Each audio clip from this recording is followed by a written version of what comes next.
Сайн байна уу? Танд энэ өдрийн мэндийг хүргэе. Миний хийж буй оюун санаагаа шинэчлэе цуврал подкастт тавтай морил. Монголчууд бид нийтээрээ оюун санааны хоосрол гүн гүнзгий нэрвэгдээд байгаа.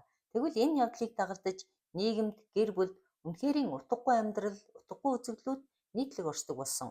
Энэ подкастаар дамжуулан тэдгээр утгагүй үзэгдлүүдийг зүй тогтол, учир шалтгаан, учир зүйдэн суйрлан, задлан шинжилнэ, учир утгыг нь тайлбарлана.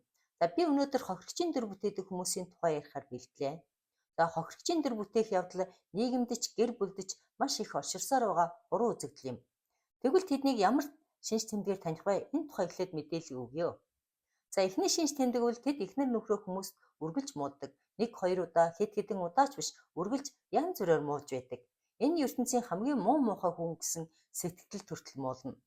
Санаанд багтамгүй тун эвгүй муухай зүйлс ярьж муудаг хүн ч бас байдаг. Ер нь бол тэд эхнэр нөхрөө магтсан зүйл огт ярихгүй. Тэд хэтрүүлэн мууж хэд нэг тал руугаа туйширсан юм хандлага гаргадаг. За дараагийн шинж тэмдэг бол эхнэр нөхрөө хүмүүст үргэлж буруутгах нь. Зөвхөн амьдралдаа гаргасан алдаа эндэгдэл, бүтлгүйтэл, буруу явдалд буруутгахгүй гэвэл үгүй. Бүхий л зүйлд өдөр тутам хүмүүст буруутгаж ярина. Мэдээж эхнэр нөхөртөө бол хэлэхгүй зөвхөн хүмүүст л буруутгаж ярина. За тэгвэл өөрийгөө яаж ярьдаг вэ гэвэл яг үүнийхээ эсрэгээр нь ярина. Тун сайхнаар ярина, бас тун өрөвдөм, эхнэр нөхөртөө дарлагдсан, гадуурхагдсан, зовсон, хөөрхилтэй, өрөвдөлтэй хүн гэж ойлгуулна. Хүмүүст тэдний гэр орондоо маш хүнд хэцүү нөхцөлд туйлын их зов зүдэрж, хавчигдж, гадуурхагдж, гэр бүлийн хүчирхийлэлд амьдардаг хүн гэсэн ойлголт тогтсон байдаг. Түүнийхээ хажуугаар тэд уулзсан хүнээ сайн сайхан үгээр урамшуулна, сэтгэлд нь урам зориг өгнө, дэмжин тун сайн сайхан зан гаргана. Ийм учраас хүмүүс түүний ярьсан бүхэнд нь итгэж байдаг. За тэгэхээр энэ бол одоо тийх өрөвдөм хөөрхийлд хохирогч хүний төрхийг бүтээж буй хэрэг юм. За энэ үйлдэлийг учир зүгээр нь задлан шинжилээ. Эхнэр нөхрийгөө хайр найргүй муулаад буруутгасан хатуу хандлага гаргаж байгаа бол өөрийгөө өрөвдөж хөөрхийлөө туйлгүй зөөлөн сайхан хандаж байна. Тэгэхээр хандаа тун хатуу, өөр тун зөөлөн энэ эрсдэс өөр зан төрх хандлагаар нь хохирогчийн дүр бүтээж байна гэдгийг танина. Одоо тэгвэл энэ үзэгдлийг учир шалтгаанаар нь ингээд бас задлж харуулъя. Ингэж задлахад тэдний мууж буруутгасан үг яриа, энэ өрөвдөм хөөрхийлөлтэй төрх байдлын цаана нуугдсан бодит байдал үнэн төрх нь аяндаа тодроод гараад ирнэ. Зүй тогтлолоор нь задлаад харуул хохирогчийн дөрвөл 1 худлах хоосон яриа, 2 дүр эсгсэн хэлбэрлэл юм билээ. За эхлээд би худлах хоосон яриа гэдгийг нотлно. За үүнийг би дараах нөхцөл шинж тэмдэгт үндэслэж нотолж харуулнаа. За эхний үндэслэл нь гэр бүлийн хүчирхийлэлд амьдардаг хүнд хүчирхийлэлд өртсөн гэдгийг илтгэсэн шинж тэмдэг заавал илэрх учиртай юм. Энэ зүй тогтолтой байдаг. За мэдээж нүүр нүд нь хөхөрсөн байдаг, хөл гар нь шарх сорвтой байдаг, нүд харцанд нь зовлонд байдал, гуниг цөхрөл, шаналл шингээстэй байдаг, нүүр нүднийх нь гал дүл унтарсан байдаг. Хүчирхийлэл зодуураас сухтаж аав ээж ах дүүгээсээ тусламж ирсэн олон удаа цагдаад дуудлага өгсөн байгаа. Энэ тухай тэмдэглэл цагдаад мөн ч олон удаа бүртгэгдсэн байгаа. За тэгвэл хүчирхийлэлд амьдардаг, дарамтанд амьдардаг гэж ярьдаг тэдэнд эдгээр дарамтанд амьдардаг, гадуурхагддаг хүчирхийллийн гэсэн шинж тэмдгүүд огт илэрдэггүй. Биед нь шарх сорив байхгүй, зовир хүндрэл байхгүй, харцанд нь зовлон шанал байхгүй, нүд нүгнийх нь гал цуг унтраагүй байдаг. Цагдаад өгсөн дуудлага бүрч байхгүй. За тэгэхээр эндээс дүгнэж хэлэхэд шинж тэмдэггүй бол тухайн зүйл худал байдаг. Тэгэхээр тэдний эхнэр нөхрийнхээ тухай ярьсан зүйлс нь, муулаад байгаа зүйлс нь, буруутгаж ярьсан зүйлс нь бүгд худал. Түүний ярьсан бүх зүйлс бол зүгээр л хий хоосон худал яриа гэсэн үг. За тэгвэл дараагийн үндэслэл нь хүний өвг яриа гэдэг бодит байдал амьдралтайгаа уялдаж авцалдах учиртай байдаг. Тэгэхээр энэ бол одоо хүчирхийлэлд амьдардаг бол гэр бүл амьдралд нь хүчирхийлэгч, гадуурхагч, дарамтлагч эхнэр нөхөр байх ёстой гэсэн. За тэгвэл тэдний бодит амьдрал ямар вэ? Тэд эхнэр нөхөртэй байнгад хэрэлдэж, муудалцаж, зодолдож, үргэлжид асуудалтай байдгүй гэвэл үгүй. Зарим үед мэдээж хоорондоо хэрэлдэж маргалдах үе бий л дээ. Гэхдээ тэдний дийлэнх нь эхнэр нөхөртэйгөө хэвийн харилцаатай хүмүүс байдаг. За яг хөө цөөхөн тохиолдолд бүр тун сайн харилцаатай хүмүүс ч байдаг. За тэгвэл нөгөө хүмүүст мууж буруутгаад байдаг эхнэр нөхөр нь тэднийг халамжлан, санаа тавина, тижээн эдийн засгаар тэтгэнэ. Тэгэхээр тэднийг гэрээс нь хөөж дуугаад, зодож нүдээ зовоогоод гадуурхаад байгаа хүн тэр гэрт байхгүй. Тэгэхээр тэдний эхнэр нөхрөө муулсан, буруутгасан яриа ба түүний гэр бүлийн амьдрал эхнэр нөхрийнх нь байдал хоорондоо огт уялдахгүй эсэргээрээ тэс өөр байна. Энэ бол эхнэр нөхрөө муулаад байгаа зүйлс нь, буруутгаад байгаа зүйлс нь санаан зургаар дураараа гүтгсэн иш үндэсгүй гүтгэлэг хий хоосон худал яриа гэсэн үг. Ер нь бол ийм хүмүүс үргэлжид шин зовлон зохиож ярьж байдаг. Тэр бүрдээ эхнэр нөхрөө ор үндэсгүй гүтгэж гүжирдэж байдаг юм бэлээ. За тэгэхээр хохирогчийн төр бүтээдэг хүмүүс бол бодит байдалд одоо зов зүдэрсэн хөөх ихтэй өрөвдөх хүмүүс бол огт биш юм байна. Тэдний амьдрал гэр бүлийн дарамт хүчирхийлэл зовлон зүдгүүр байхгүй юм байна. Гэтэл тэд яагаад хүчирхийллийн орчинд хүнд хэцүү амьдардаг гэж яриад байна вэ? За энэ ямар учиртай вэ? Энэ тухай ярив. За асуудал зовлон дарамт хүчирхийлэл бол тэдний амьдралд оршдоггүй хэрнээ зөвхөн сэтгэлгээнд нь оршиж байдаг зүйл юм байна. Тэд бол дарлагдаж зовсон сэтгэлгээтэй хүмүүс юм. За тэгээ энэ сэтгэлгээнээс болоод тэд зовоогүй байж зовж байгаа мэт ашигладаг, хүчирхийлэлд өртөөгүй хэрнээ хүчирхийлэлд амьдардаг гэж хохироогүй байж хохирсон гэж ярьдаг байх нэ. Тэгэхээр тэдний өрөвдөн хөөрхил төрх байдлын цаана худал хоосон ярьсан, зөв сайн хүний дүрээс гисэн хуурмаг дүр төрхтэй хүн нуугдж байдаг байх нэ. Зарим зүйл гадна харагдах байдал шиг байдаггүй гэж хүмүүс ярилцдаг. Тэний нэг бодит жишээ нь энэ байна. За би дээр хохирогчийн дөрвөл дүр эсгсэн хэлбэрдлэг гэж ярьсан тийм үү? Одоо би үүнийгээ нотно. Тэд ямар хүний дүрийг эсгээд байна вэ гэвэл өрөвдөлттэй, хөөрхилтэй дүр төрхөөрөө хатуужилтай, төсвөртэй, хүчирхэг мөн зөв сайн хүний дүр эсгэж хэлбэрдэж тун хачин байгаа биз? Тэд хохирогчийн дөрөөр өөрийгөө хүмүүс сэтгэлийн тэнхээтэй, хаттай, хүчирхэг, зөв сайн хүн гэж харагдах ийм сэтгэл төрүүлэх гэсэн санаа зорилготой байдаг. За одоо үүнийг учир зүгээр нь задлаж харуулъя. Тэгэхэд тодорхой болно. Тэгэхээр энэ бол иш үндэсгүй гүтгэлэг, хий хоосон буруутгал, худал хоосон яриа, хуурмаг төрхгөө муу мухай буруу үйлдэл хандлагаар зөв сайн хүчирхэг хүний төрхийг бүтээх гэж оролдож буй хэрэг юм. Энэ бол ертөнцийн суур зүй тогтлын эсрэг хийгээд байна гэсэн үг. Зүй тогтлын ёсоор бол амьдралд муу мухай буруу үйлдэл хандлага гэдэг хүнийг буруу муу хүн гэдгийг, тэгвэл сайн зөв үйлдэл гэдэг хүнийг зөв сайн хүн гэдгийг илэрхийлэх учиртай байдаг. Тэгэхээр муу буруу үйлдэлээр сайн хүн гэж харагдах гэж оролдох нь суур зүй тогтлын эсрэг байна, буруу байна. Тэгэхээр муу мухай буруу үйлдэлээр сайн хүний дүрийг бүтээж болохгүй. Хэрвээ бүтээж байгаа бол тэр бол сайн хүн биш, зүгээр л сайн хүний дүр эсгэлт хэлбэрдлэг гэсэн үг. Манай нийгэмд гэр бүлд ингээд хохирогчийн дүр бүтээдэг хүмүүс улам бүр оширсоор энэ буруу үзэгдэл улам бүр газар авсаар байна. Тэгвэл хүмүүс яагаад ингээд өрөвдөлтөй хохирогч хүний дүрийг бүтээгээд байна вэ? Ийм дүр бүтээхийн шалтгаан юу вэ? За энэ явдал мэдээж олон янзын шалтгаан байдаг. Ганц шалтгаантай зүйл гэж ер нь ертөнцид байхгүй. Тэгэхээр нэгд гэвэл зарим хүний хувьд бол гэр бүлийн өмнө хүлээх үүрэг хариуцлагаасаа зугтаж өөртөө эрхчлөөг олж авах нэг арга хэлбэр нь байдаг. Энэ бол нэг шалтгаан юм. Энэ шалтгаантай хүмүүс гэр бүлээсээ тусдаа ганцаараа амьдардаг, зарим нь аав ээж ах дүүсэндээ нүүж очсон байдаг.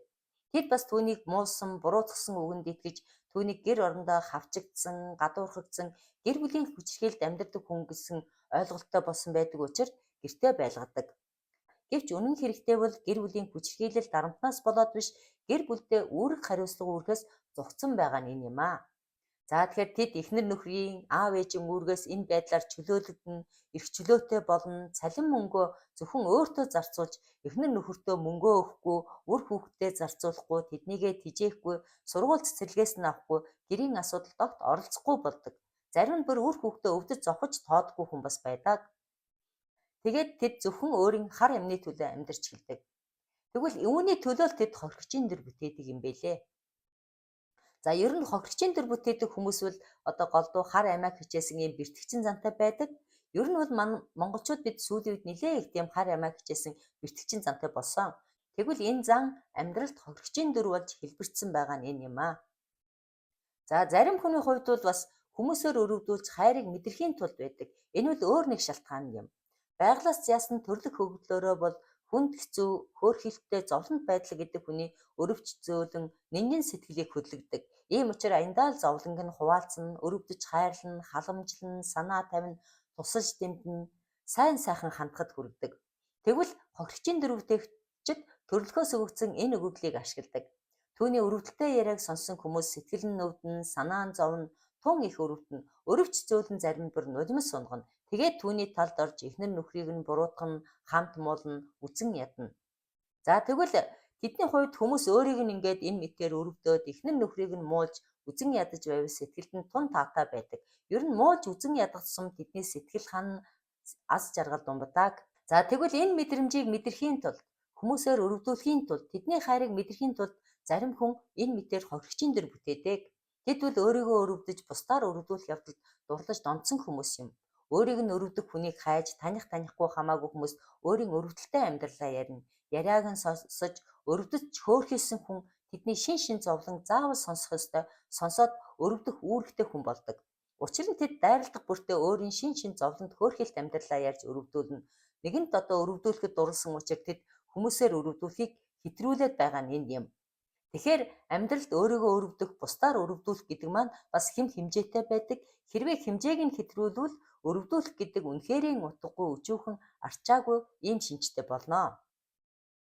За ер нь ч одоо тэгээд хань ижилтэйгээ хамт амьдарч халамжлуул тижээлгэж байгаа атлаа хүмүүс байнгад мууж, үргэлжид буруутгаж, ор үндэсгүй гүтгэж, бусдаар үзэн ядуулж гадуурхуулна гэдэг үнэхээр одоо ямар үйлдэл вэ? За мэдээж танд аяндаа л ямар арчаагүй зам бэ, өчүүхэн зам бэ, хүгийн зан юм аа энэ гэсэн ийм бодол мэдрэмж танд төрж байгаа байх те. Тэгэхээр тэдний үнэн төрх нь бол хүчрэх хүн биш, сайн хүн огт биш, эсэргээрээ худалж хуурмаг зам төрхтэй хүү юм. Тэд хүмүүст эхнэр нөхрөө мууж буруутгадаг хэрнээ хүмүүсийг сайн сайхан үгээр урамшуулдаг, сэтгэлд нь урам зориг өгдөг, байнгад дэмждэг гэд тун сайхан зантай гэж хэлсэн тийм үү? Тэгэхээр тэднээс яг ийм эрсдэс хоёр зан илэрдэг. Тэгэхээр энэ хоёр зан төрхийн аль нь жинхэнэ, аль нь хуурамч вэ гэвэл үнэн бодит төрх нь эхнийх нь юм, хоёр дахь нь хуурамч зан. Учир нь энэ бол тэдэнд бас байхгүй тийм зан юм. Тэгэхээр хохирогчийн дөр бүтээдэг хүмүүс эргэн тойрончинд байгаа л байх, энэ тэнд таарчл байсан байх, бас таархал байх. Тэгэхээр тэдэнтэй яаж харьцах ёстой вэ? Ер нь бол хохирогчийн дөр бүтээдэг хүмүүс дургуйцдгүй гэвэл үгүй. Тэдний амьдралыг сайн мэддэг, худал ярьж байгааг нь мэддэг, цөөхөн л эсэргүүцдэг. Ихэнх нь өрөвдөж хөөрхилж ханддаг. Үүнд Монгол хүний бусдыг өрөвдөж хайрладаг, инэрдэг, өрөвч нэмжин сэтгэл нь бас нөлөөлдөг. Мөн бас нийгмийн оюун санааны ертөнцид тэдний тухай үнэн зөв зэгстэй мэдээлэл дутамгийн гайгаар энэ үзэгдлийг таньдаггүй, энэ явдлын нарийн учрыг ойлгодоггүй хүн маш олон байдаг. Ийм болохоор л тэднийг худал ярьж байна, эхнэр нөхрөө оргүй гүтгэж байна, хий хоосон буруутгаж байна, хохирогчийн дөр бүтээж байна гэдгийг мэддэггүй, бодит амьдралаа үнээр нь ярьж байна гэж хүлээж авдаг. Тэгээд тэднийг туйлын ихээр өрөвддөг, эхнэр нөхрийг нь хамтаа муулдаг, буруутгадаг, үзэн яддаг. Энэ зан тэднийг улам бүр өөгшүүлдэг. За тэгэхээр тэдний талд орох гэдэг, хамт муулах гэдэг, үзэн ядах, өөгшүүлэх гэдэг тэднийг дэмжиж буй, гэхдээ бурууг дэмжиж буй явдал юм. Ер нь бол ертөнц оршихын суур зүй тогтоорол буруу явдлыг эсэргүүцэж, зөв явдлыг дэмжих энэ зарчимтай байдаг. Энэ зарчмаар бол хохирогчийн дөр бүтээгчид бол дэмжих биш, эсэргээр эсэргүүцэж жигших учиртай хандлага юм аа. Ер нь бол нийгэмдчдэр, гэр бүлдчдэр худал хуурмаг муу муухай зүйлс буруу үзэгдэл дэмжлэг аваад байх юм бол нийгэмд буруу үзэгдлүүд илбэгшиж, энэ нь эргээд нийгмээ муу муухай болгох аюултай байдаг. За тэгэхээр өөгшүүлж дэмжих бус өөдөөс нь эсэргүүцэж үнэн төрхийг нь илчилвэл тэд дахин ойртохгүй. Тэгэхээр тэдний хуурмаг дүр эсгэлд үнэн төрхийг ойлгож мэдсэн бол өрөвдөж өөгшүүлэх үйлдэлийг битгий хийгээрэй, харин эсэргээрээ эсэргүүцээрэй. За тэгэхээр манай нийгэмд бас гэр бүлд янз бүрийн насны эрэгтэй эмэгтэй хүмүүс хохирогчийн дүрийг бүтээгээд байна. Гэхдээ хамгийн хачирхалтай нь эрэгтэй хүмүүс илүүтэй их бүтээдэг. Ялангуяа гэр бүлийн амьдрал зохиогоод удаагүй 20-30 насны ирчүүд илүүтэй их бүтээдэг.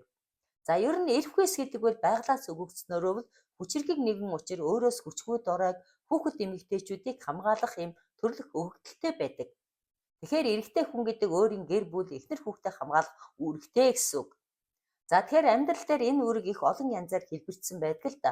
Тухайлбал хэн нэгэн эхнэрийг чинь элдв муухай үгээр хэлж, доромжилж, мууж, нэр хүндийг нь унгавал энэ тохиолдолд эрэгтэй хүн эхнэрээ өмгөөлж, хаацайлж, хамгаалах учиртай байдаг. Гэтэл хохирогчийн дөр бүтээдэг хүмүүс эсэргээр хүмүүст эхнэрээ муулаад, буруутгаад, гүтгэж, муу нэр зүйлгэж байна. Тэр энэ бол одоо тун утгагүй үйлдэл. Зүйн үйл эхнэр нөхрөө хүмүүсийн буруу хандлагаас өмгөөлж хамгаалах ёстой байжээ.